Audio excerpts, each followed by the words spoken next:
नमस्कार, मैं हूं पंकज मटपाल और आज इस वीडियो में मैं दूंगा आपके कुछ सवालों के जवाब। और पहला सवाल जो मैं ले रहा हूं ये पूछा है जयप्रकाश जी ने। जयप्रकाश जी, आपने कहा है कि आप ICICI prudential value discovery fund में लंबे समय से एसआईपी कर रहे हैं और आप ये इन्वेस्टमेंट कर रहे थे अपने चाइल्ड की एजुकेशन के लिए और गोल आपका पूरा हो गया है, तो बहुत बहुत बधाई आपको। आगे सवाल आपका ये है कि अब आगे क्या करना चाहिए, जितने पैसे की ज़रूरत है आपको उसे निकाल कर बाकी पैसे कहाँ इन्वेस्ट करें और किसी और स्कीम में एसआईपी करें या फिर दूसरे बच्चे के लिए आप इसी फंड में एसआईपी को जारी रखें। तो देखिए, ये फंड अच्छा फंड है और इससे आपको आपके गोल अचीव करने में मदद मिली है।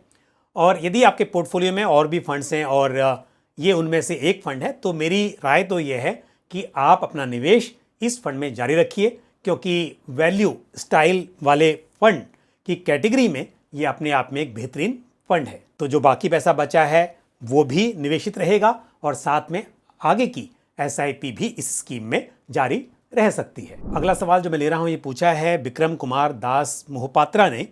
और विक्रम जी, आपने कहा है कि आप 42 ईयर्स के हैं और आप एनआरआई हैं और 1 करोड़ रुपया आप निवेश करना चाहते हैं और जानना चाहते हैं कि क्या एफडी में निवेश करना सही रहेगा या फिर आपको किसी और स्कीम में या स्कीम्स में करना चाहिए।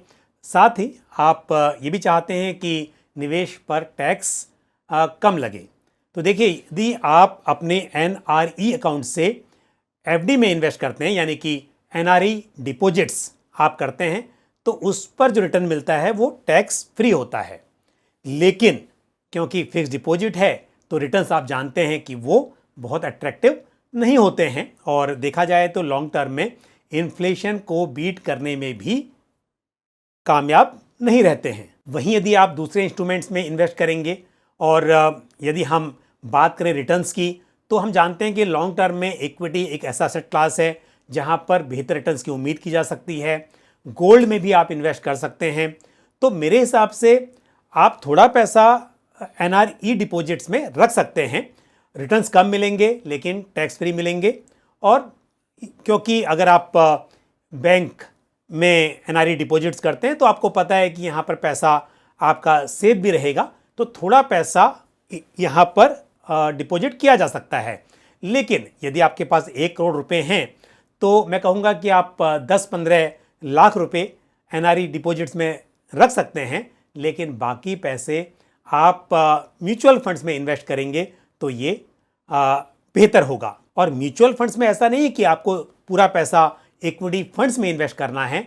आप इसे इक्विटी, हाइब्रिड और साथ ही गोल्ड इत्यादि, गोल्ड, सिल्वर इत्यादि में इन्वेस्ट कर सकते हैं, क्योंकि आप जानते हैं कि हमारे पास equity mutual funds, hybrid funds, debt funds, gold और सिल्वर फंड ऑफ फंड्स इत्यादि की सुविधा उपलब्ध है। तो आप इस तरह से अपने पूरे पैसे को अलग अलग जगह पर निवेश करें और साथ में आप चाहें तो आप थोड़े अच्छे बॉन्ड्स और डिबेंचर्स भी अपने पोर्टफोलियो में शामिल कर सकते हैं। तो इस तरह से एक पोर्टफोलियो बनाइए ताकि आपको बेहतर रिटर्न्स मिल सके। हाँ, थोड़ा रिस्क भी यहाँ पर एफडी के मुकाबले ज़्यादा होगा, लेकिन यदि आप समझदारी के साथ अपना पोर्टफोलियो बनाएंगे और लॉन्ग टर्म के लिए इन्वेस्टेड रहेंगे तो मुझे पूरी उम्मीद है कि आप अच्छे रिटर्न्स यहाँ पर अर्न कर पाएंगे। और आप मुझे कमेंट करके बताएं कि आप कितने समय के लिए निवेश करना चाहते हैं, आपका रिस्क एपेटाइट कैसा है, तो मैं आपको कुछ फंड्स के नाम भी बता पाऊंगा। बढ़ते हैं आगे और लेते हैं अगला सवाल जो पूछा है। जिन्होंने पूछा है उनका नाम यहाँ पर लिखा है रुद्रा फिटनेस, तो ये शायद अपने चैनल का नाम है। और आपका सवाल ये है कि 15 लाख रुपए आपने निवेश किए हैं और जानना चाहते हैं कि 10 साल में कितना पैसा बन सकता है। तो म्यूचुअल फंड्स में रिटर्न्स गारंटीड नहीं होते हैं, पर आपने क्योंकि इक्विटी फंड्स में निवेश किया हुआ है, यदि मैं 12% के रेट से यहाँ पर कैलकुलेट करूँ तो 10 साल में 15 लाख रुपए करीब 46.5 लाख रुपए बन सकते हैं। और यदि रिटर्न्स इससे बेहतर हुए तो फिर थोड़ा पैसा और भी अधिक हो सकता है। लेकिन आगे आपने कहा है कि आपने 1 महीना पहले ही निवेश किया है और आपने जो अमाउंट बताया है इससे ये मालूम चल रहा है कि आपने लमसम में इन्वेस्ट किया है।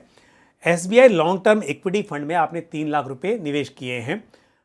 मुझे नहीं पता कि आपने 3 लाख रुपए क्यों निवेश कर दिए, क्योंकि SBI long term equity fund जो है वो एक ELSS टैक्स सेविंग फंड है और आप जानते होंगे कि under section 80C of income tax act 1.5 lakh रुपए तक के निवेश पर ही आपको डिडक्शन मिल सकता है और वो लिमिट भी जो है वो टोटल लिमिट है। तो जनरली ये होता है कि किसी भी निवेशक का दूसरे प्रोडक्ट्स में, दूसरे स्कीम्स में भी ऑलरेडी इन्वेस्टमेंट होता है, या फिर होम लोन का जो प्रिंसिपल अमाउंट होता है, बच्चों की स्कूल फीस होती है, वो भी उसमें आती है। तो ऐसे में जितने अमाउंट की ज़रूरत है उतना ही इन्वेस्ट करना चाहिए और यदि आप न्यू टैक्स रिजीम में हैं तब तो यहाँ पर आपको डिडक्शन मिलता ही नहीं है। तो इसलिए आपको सोच समझकर इस तरह की स्कीम में निवेश करना चाहिए। आपने 3 लाख रुपया किया है तो मेरे हिसाब से ज़्यादा कर दिया है। साथ ही आपने SBI कॉन्ट्रा फंड में 2,31,000 रुपये इन्वेस्ट किए हैं। साथ ही SBI Nifty small cap 250 index में 1,73,000 रुपीज़, एक्सिस स्मॉल कैप में 1 लाख, HSBC स्मॉल कैप में 1 lakh, Nippon India small cap fund में 1 लाख और साथ ही JM फ्लेक्सी कैप फंड में 1 lakh rupees, Motilal Oswal mid cap fund में 1,50,000 रुपीज़ और क्वांट स्मॉल कैप फंड में 1 लाख रुपीज़ इन्वेस्ट किए। और मेरे हिसाब से आपने ये सही नहीं किया है। जिस तरह के फंड्स आपने चुने हैं इससे आपका पोर्टफोलियो बहुत ही रिस्की बन गया है, काफ़ी अग्रेसिव पोर्टफोलियो है और साथ ही आपने ऐसे समय में निवेश किया जिस वक्त मार्केट अपनी ऊंचाई पर था और फिलहाल हम देख रहे हैं कि थोड़ा मार्केट करेक्ट हुआ है, तो शायद आपको यहाँ पर नुकसान भी हुआ होगा। हालांकि आपका नज़रिया 10 साल का है, फिर भी मैं आपको सुझाव दूंगा कि आपको अपने पोर्टफोलियो में बदलाव करने चाहिए।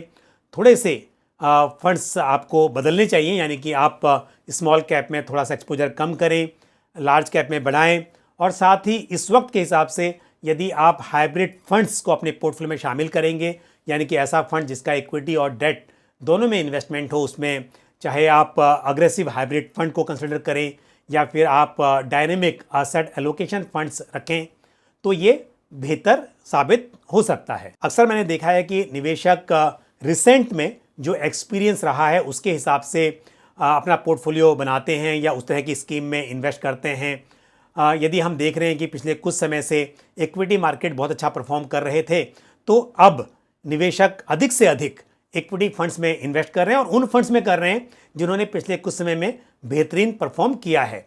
लेकिन ये भूल जाते हैं कि उन फंड्स में जोखिम कितना है। देखिए, आप पास्ट परफॉर्मेंस देखकर ये नहीं साबित कर सकते कि आने वाले समय में वो फंड्स वैसा ही परफॉर्म करेंगे। तो आपको ये देखना चाहिए कि लॉन्ग टर्म के हिसाब से या आने वाले समय के हिसाब से आपको किस तरह के फंड्स चुनने चाहिए। तो एनीवे, आप लंबे समय का लक्ष्य लेकर चल रहे हैं और थोड़े से बदलाव करेंगे तो मुझे उम्मीद है अपने लक्ष्य को प्राप्त कर पाएंगे। All the best to you. बढ़ते हैं आगे और लेते हैं अगला सवाल जो पूछा है गौरव कौशिक ने। गौरव जी, आपने बताया है कि आप इन्वेस्ट कर रहे हैं 4,500 रुपये पर मंथ पारंपरिक फ्लेक्सी कैप फंड में, यानी कि SIP कर रहे हैं।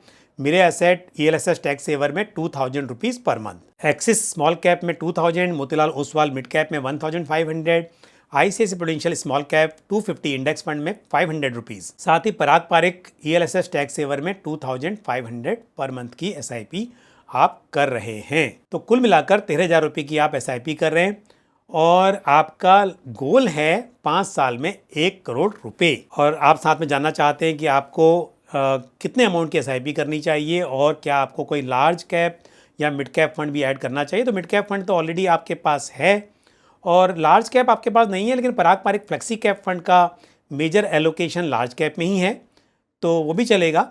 और लॉन्ग टर्म के हिसाब से मैं कहूँगा कि पोर्टफोलियो ठीक है, लेकिन एक सलाह आपके लिए है कि जैसे आपने मिड कैप फंड में 500 रुपये की SIP की हुई है, मतलब कि मोतीलाल ओसवाल मिड कैप में 1,500 और ICICI prudential small cap 250 index fund में 500 रुपीज़। तो ये 500 रुपये की SIP ना करें, बल्कि फंड्स कम रखें और अमाउंट उनमें ज़्यादा निवेश करें, तो ये लॉन्ग टर्म में बेहतर साबित हो सकता है। तो आपका गोल है 1 करोड़ का, लेकिन यदि मैं 12% के हिसाब से कैलकुलेट करूं तो 13,000 की SIP से 5 साल में आप करीब 10.5 लाख 10,54,000 रुपये एक्सपेक्ट कर सकते हैं। और यदि आप यहाँ पर 10% का स्टेप अप भी कर लें तो भी करीब करीब 12.5 लाख रुपये 12,60,000 रुपये करीब बनते हैं। तो गोल आपका बहुत बड़ा है, उसके हिसाब से इन्वेस्टमेंट काफ़ी कम है। और एक बात और है कि यदि आपका गोल 5 साल का है, यानी कि इन्वेस्टमेंट होराइजन जो है 5 ईयर्स का है, तो ये फंड्स जो आपने चुने हैं वो बिल्कुल भी सूटेबल नहीं हैं। फंड्स अच्छे हैं, लेकिन यदि आप स्मॉल कैप फंड्स में निवेश कर रहे हैं, मिड कैप में कर रहे हैं, तो आपका लक्ष्य और भी लंबा होना चाहिए। मैं कहूँगा कि कम से कम 10 साल का लक्ष्य हो, तब आपको स्मॉल कैप अपने पोर्टफोलियो में शामिल करनी चाहिए। अदरवाइज़ 5 साल के लिए तो मेरे हिसाब से थोड़े लार्ज कैप फंड्स और बाकी हाइब्रिड फंड्स आप रखें पोर्टफोलियो में तो बेहतर रहेगा। तो आपने बहुत ज़्यादा रिस्क लिया हुआ है, 5 साल के हिसाब से फंड सूटेबल नहीं है। या तो आपको समय बढ़ाना चाहिए, निवेश की अवधि बढ़ानी चाहिए, या फिर आपको फंड्स में बदलाव करना चाहिए। और अब लेते हैं आज का आखिरी सवाल जो पूछा है साजन परवानी ने। साजन जी, आपने कहा है कि आप मेरे वीडियोस रेगुलरली देखते हैं और आपको अच्छे भी लगते हैं, तो थैंक यू वेरी मच। साथ ही आपने बताया है कि आप पराग पारिक फ्लेक्सी कैप फंड में 3,000 rupees, HDFC flexi cap fund में 3,000 इन्वेस्ट कर रहे हैं पिछले 3 महीनों से SIP के जरिए। तो पराग पारिक फ्लेक्सी कैप फंड और HDFC फ्लेक्सी कैप फंड दोनों ही अच्छे फंड्स हैं, और अच्छा हुआ कि आपने फ्लेक्सी कैप फंड चुने हैं इस समय पर। और अभी आप जानना चाहते हैं कि 2 SIP आप ऐड करना चाहते हैं, ICICI prudential Nifty 50 equal weight index fund में, और साथ ही ICICI prudential multi asset fund में। तो ये भी ठीक है, 2,000 रुपये आप मल्टी असेट और Nifty 50 equal weight index fund में ऐड करना चाहते हैं, बिल्कुल कर सकते हैं, सही चॉइस है। इस वक्त के हिसाब से तो डेफिनेटली मैं कहूँगा कि फ्लेक्सी कैप और लार्ज कैप में एलोकेशन रहे इस तरह के फंड्स में, या मल्टी असेट फंड में रहे तो बिल्कुल अच्छा है। और आपका जो नज़रिया है वो 10 साल का है। 10 साल के हिसाब से मैं कहूँगा कि आप मिड कैप फंड को भी अपने पोर्टफोलियो में शामिल कर सकते हैं। तो थोड़ा सा उतार चढ़ाव का जोखिम ज़्यादा होता है मिड कैप में लार्ज कैप के मुकाबले, स्मॉल कैप में और भी ज़्यादा हो सकता है। लेकिन यदि हम बात कर रहे हैं 10 साल की, तो मुझे लगता है कि मिड कैप में भी आपका थोड़ा एक्सपोजर होना चाहिए। वैसे तो फ्लेक्सी कैप के जरिए भी आपको स्मॉल कैप और मिड कैप का एक्सपोजर मिल सकता है, लेकिन अलग से भी मिड कैप फंड ऐड किया जा सकता है। आपने कहा है कि मैं अक्सर ये फंड रिकमेंड करता हूँ, तो ये सही बात है। अलग अलग समय पर अलग तरह के फंड्स रिकमेंड किए जाते हैं। जिस वक्त स्मॉल कैप की वैल्यूएशंस अच्छी हों, मिड कैप की वैल्यूएशंस अच्छी हों, उस वक्त उन फंड्स में इन्वेस्ट करना चाहिए। लेकिन इस वक्त पर यदि आप उस तरह के फंड्स में इन्वेस्ट करेंगे तो रिस्क ज़्यादा होगा, और यदि शुरुआत में ही आपका एक्सपीरियंस ख़राब हुआ तो शायद आप लॉन्ग टर्म के लिए इन्वेस्ट नहीं कर सकेंगे। तो इसके लिए यदि आप इन दिनों मेरे वीडियोस देख रहे हैं तो बिल्कुल आप पाएंगे कि मैं लार्ज कैप या फिर ऐसे फ्लेक्सी कैप जिनका एलोकेशन लार्ज कैप में अधिक है वो फंड्स में इन्वेस्ट करने की राय दे रहा हूँ, सजेस्ट कर रहा हूँ। लेकिन यदि किसी निवेशक ने लॉन्ग टर्म के लिए स्मॉल कैप मिड कैप में इन्वेस्ट किया हुआ है, पहले से इन्वेस्टमेंट चल रहा है, एक अच्छी पूंजी इकट्ठा हो चुकी है, तो उन्हें मैं ये भी सलाह दे रहा हूँ कि वो अपने निवेश को जारी रखें। साथ ही आपने बताया कि आपका टारगेट है 50 लाख इन 10 ईयर्स, और 10% से आप स्टेप अप भी करेंगे। तो मैं आपको कैलकुलेट करके बता देता हूं कि 12% की यदि हम उम्मीद करें तो कितना पैसा बन सकता है। वैसे पिछले कुछ समय में जिस तरह के रिटर्न्स मिले हैं म्यूचुअल फंड्स पर, व्यूवर्स मुझसे सवाल पूछते हैं कि मैं 12% पे क्यों कैलकुलेट कर रहा हूं।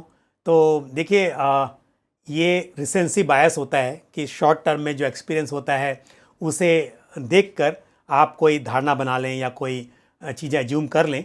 लेकिन लॉन्ग टर्म के हिसाब से एक डाइवर्सिफाइड पोर्टफोलियो से 12% के CAGR की उम्मीद करना मेरे हिसाब से सही रहेगा, और रिटर्न उससे बेहतर मिले तो ये आपके लिए अच्छा ही है। तो मैं 12% पर कैलकुलेट करके आपको बता देता हूँ। तो 10,000 रुपये की SIP पर मंथ की और 10 ईयर्स के लिए 10% से स्टेप अप 12% के CAGR पर कैलकुलेट करते हैं तो 32,68,000 रुपये इकट्ठा होते हुए दिखाई दे रहे हैं। अगर ये रिटर्न 15% के रहे तो भी आपका जो पैसा है 10 ईयर्स में वो करीब 37,61,000 बन पाएगा। तो यदि आपका गोल है 50 लाख का तो आपको इन्वेस्टमेंट बढ़ाना चाहिए, तभी ये मुमकिन हो पाएगा। यदि आप करीब 13,500 रुपये महीने के SIP करें और 15% का रिटर्न मिल पाए और 10% से स्टेप अप करें, तब आप 50 लाख रुपीज़ पा सकते हैं 10 ईयर्स में। और यदि रिटर्न्स 12% के रहे तब तो आपको करीब 15,500 रुपये पर मंथ की SIP अभी करनी चाहिए, और 10% से हर साल उसे स्टेप अप करेंगे तब 50 लाख रुपए 10 साल में बन सकते हैं।